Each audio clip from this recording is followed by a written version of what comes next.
Shalom Ouvracha, mes chers amis, nous sommes la parashat Chaye Sarah et nous sommes sous les bombes des guerres d'Ashdod. Et on peut se poser la question, est-ce que ce sont des bons jours ou c'est des mauvais jours a priori, puisqu'on reçoit des bombes, on est obligé d'aller courir dans le mamad. Ou tu dis non, c'est des jours qui sont tristes. Ça peut se dire, c'est évident que c'est des jours qui sont tristes, puisque on n'a pas une vie normale, on n'a pas un train-train normal de vie quotidien. Alors, et ça c'est la première question qu'on pose. Autre chose qu'on pose, c'est que dans la paracha c'est marqué Vayu Chaye Sarah, Mea Shana, elle avait 127 ans. Voici les années de Sarah. Voici les années de Sarah. Pourquoi tu répètes? Ça y est, tu viens de dire déjà qu'elle a 127 ans. Pourquoi tu dis voici les années de Sarah? La réponse, elle est Rashi. Elle dit Kulam Shavim Letova. Toutes ces années-là, elles sont pour le bien. Ça veut dire que les 127 ans qu'elle ait vécu, Sarah, ils étaient tous bien. Je peux vous raconter sa vie? Elle a été kidnappée 2 fois.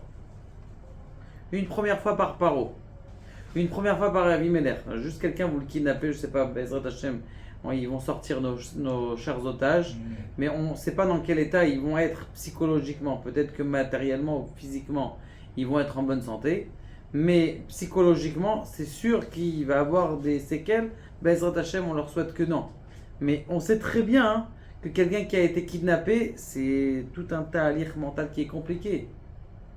Et on te dit non, Shavim le Tova. Ils étaient très bien ces jours. Comme ça, il dit, la Torah, elle prouve, elle dit Shavim le Tova. Elle a été kidnappée par Paro.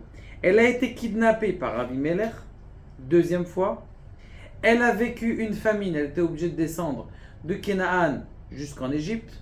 D'accord? Pendant 90 ans, elle a attendu un enfant. Donc, Ribono Shel Olam.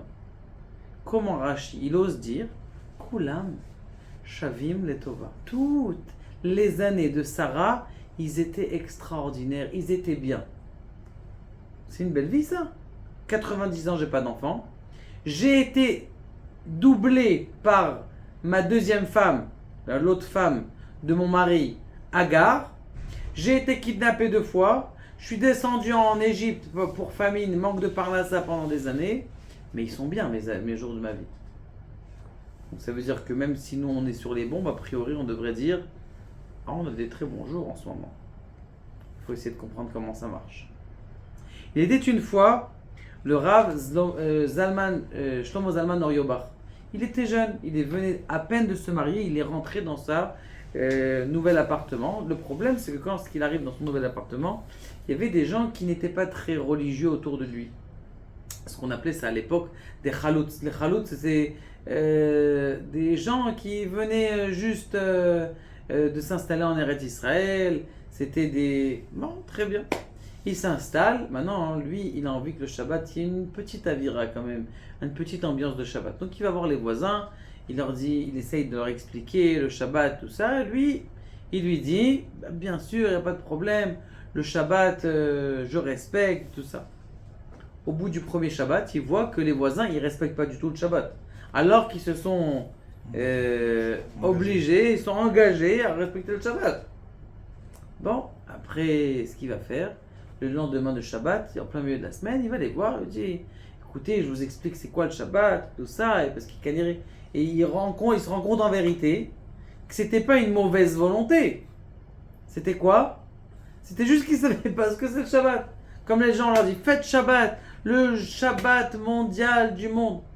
Et qu'est-ce qu'ils font? Ils t'allument le portable. Pourquoi? Parce qu'ils ne savent pas que le portable c'est interdit d'allumer le Shabbat. Il y a des gens qui ne savent pas. Qu'est-ce qu'il y a? La télé allumée, je ne change pas la chaîne. C'est interdit. Il y a des choses, les gens qui ne savent pas. Maintenant, ce qui se passe, c'est que le chaloutz qui était là, donc la personne assez âgée déjà, il commence à rentrer un petit peu en papotage avec le Rav Shlomo Zalman Auerbach, qui était que jeune à l'époque. Il avait 18-19 ans, il venait de se marier. Il commence à parler avec lui. Il dit, tu sais, moi j'étais dans la Première Guerre mondiale. Il a fait la Première Guerre mondiale. Et j'étais dans les tranchées. Et lorsque j'étais dans les tranchées, alors qu'on comprenait que les soldats c'était des cibles en vérité. Pourquoi est-ce qu'ils prenaient les soldats? Tu les mets au front, dès que tu tires, ceux de derrière ils tirent. Mais au moins les premiers, c'est eux qui se font tirer, c'est les cibles. On fait sortir les ennemis. Donc moi j'étais dans le front et j'entendais du tac tac, du bruit, des trucs, c'était une catastrophe pour moi. On était enterrés pile dans la terre pour être protégés. Et ce qui se passe, c'est que à côté de moi, il y avait un qui était avec son petit sidour. Il ouvrait le sidour. Une fois qu'il avait ouvert le sidour, il avait encore du koach, il avait encore des forces. Et il se remettait à tirer comme si tout allait bien. Alors j'étais jaloux de lui. Je dis, mais comment est-ce que lui, il arrive à avoir cette sérénité? Sérénité. Alors je lui ai posé la question, d'où est cette sérénité? Alors il m'a expliqué, cet homme-là, il m'a expliqué qu'il y avait quelqu'un qui lui avait dit de venir à ce moment-là et que chaque chose, elle est, comment on appelle ça, elle est pour notre bien. Il lui explique en deux mots, en quelques mots sous le champ de bataille, c'est quoi la Emouna? Une des premières bases de la Emouna, c'est qu'Akadosh Baruch Hu, il est Mashgiach. Kadosh Baruch Hu, il gère tout ce monde-là. La deuxième chose, c'est que Kadosh Baruch Hu, il m'aime. Kadosh Baruch Hu, il t'aime. Même si quelqu'un il fait des avérotes, Kadosh Baruch Hu, il t'aime. Ok? Donc ça, c'est les deux choses. On a expliqué ça. Et lui, il lui dit, mais attends, moi aussi, je suis juif. Moi aussi, j'aimerais bien savoir ça. Mais mes parents, ils m'ont pas enseigné ces choses-là. J'aimerais bien, moi aussi, apprendre ça.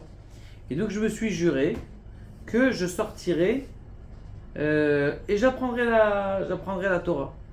Maintenant, moi, ça m'intéressait pas. Il dit, moi, ça m'intéressait pas de rester dans ce champ de bataille. Je dis, si Dieu, tu existes, montre-le-moi, fasse que je me blesse au doigt. Ce qui prie à Dieu. Maintenant, si quelqu'un il est blessé, qu'est-ce qui se passe? On le renvoie derrière. S'il n'est pas blessé, on te dit que t'es un combien? T'es apte, sinon tu vas en arrière. Bon, ce qui se passe, c'est que cet homme-là, il n'a pas fini de faire sa prière. Si Dieu, eh bien, fasse que j'ai mal au doigt ou je me fais tirer dans le doigt, à la seconde même, il prend une balle dans le doigt, dans le pouce. En vérité, lui, il était le plus content de sa vie parce que il est en train de sauver sa vie. Il était en train de sauver sa vie là. Parce qu'il n'a pas envie de faire la guerre. Quelqu'un qui n'a pas envie de faire la guerre, je ne sais pas s'il va la finir. Mais là qu'il ait pris une balle dans le doigt, vite, les infirmiers ils arrivent et on le met en arrière. Je suis sorti de cette guerre là, je suis parti. Et après le temps, je suis monté en Eretz Israël. Et il lui montrait son doigt qui était encore blessé. À l'époque, il ne savait pas faire de chirurgie encore. Et il lui montre ce doigt qui est blessé. Et il a dit Etzba Elokim hi. Voilà, c'est la main de Dieu. C'était ma preuve. Ce doigt-là, c'est la preuve que Dieu existe. C'était ma preuve sous le champ de bataille que Dieu, il est là, que Dieu, il est présent. Maintenant, quand est-ce qu'on voit des fois Dieu? C'est quand des fois on est dans des moments comme ça de difficulté. On voit Kadosh Baruch Hu plus dans des moments de difficulté. Le Rav Biderman, il disait quelque chose d'intéressant.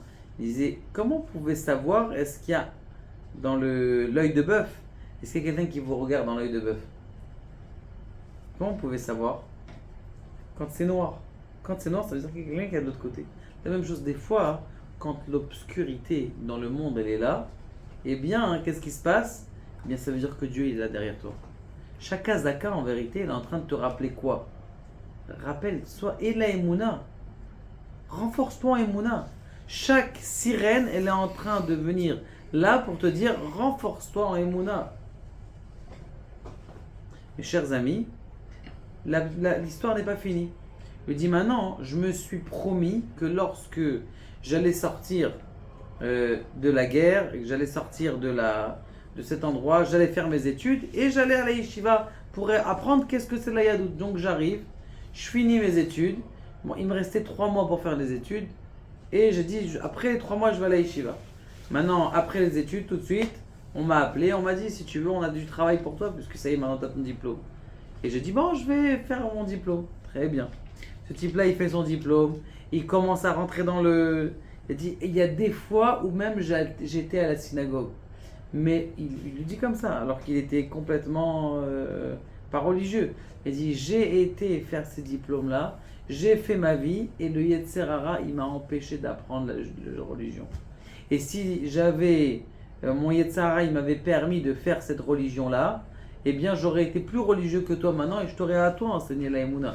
Puisqu'il était plus grand que lui, puisqu'il il avait déjà en 1919, il devait avoir, je sais pas, peut-être 70 ans ou 80 ans, et l'autre il avait 18 ans.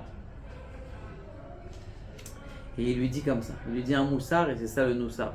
Comment on appelle ça, le non religieux, il lui dit comment on appelle ça, une leçon. Il lui dit comme ça. Déjà, tu dois savoir, comme ça il lui donne la leçon à lui, tu dois savoir que Dieu il existe. Mais attention à la deuxième chose, qu'avec cette yédia, avec ce savoir que Dieu il existe, que tu fasses quelque chose avec. Maintenant, qu'est-ce qu'elle nous fait en vérité, cette azaka, cette sirène? Cette sirène, elle nous fait savoir, elle nous fait pénétrer à l'intérieur de notre chair que Dieu existe. La preuve, c'est quoi? C'est qu'après que la bombe elle est sortie, tu as senti trembler. Tu dis à Kadosh Baruch Hu, merci. Baruch Hashem.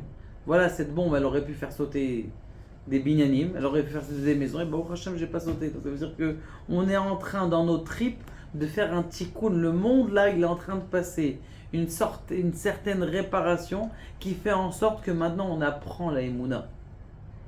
Ça suffit pas de regarder un cours de Emouna. Il faut être ma'amin.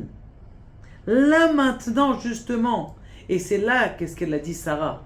Que toutes les 127 années, même si elle s'est fait kidnapper 2 fois, même si elle s'est fait prendre sa place par Agar, même si elle a été dans la famine, elle a vu Dieu. Kulam Shavim Letova. Toute sa vie, c'était bien. Pourquoi? Parce que des fois, dans la souffrance, dans la difficulté, c'est là que tu fabriques ta émouna. C'est là que tu fabriques ta confiance en Dieu. Et quand tu fabriques ta confiance en Dieu, tu as la meilleure chose qui peut t'arriver au monde. Parce que le but de l'homme, comme il dit le Gaon de Vilna, c'est quoi? C'est d'avoir la confiance en Dieu. Si un homme, il sait ça, que le but de ce monde-là, de cet exil, c'est d'avoir la confiance en Dieu, il sait que c'est grâce à ça qu'il va pouvoir avoir et qu'on va pouvoir réussir à avoir le Mashiach.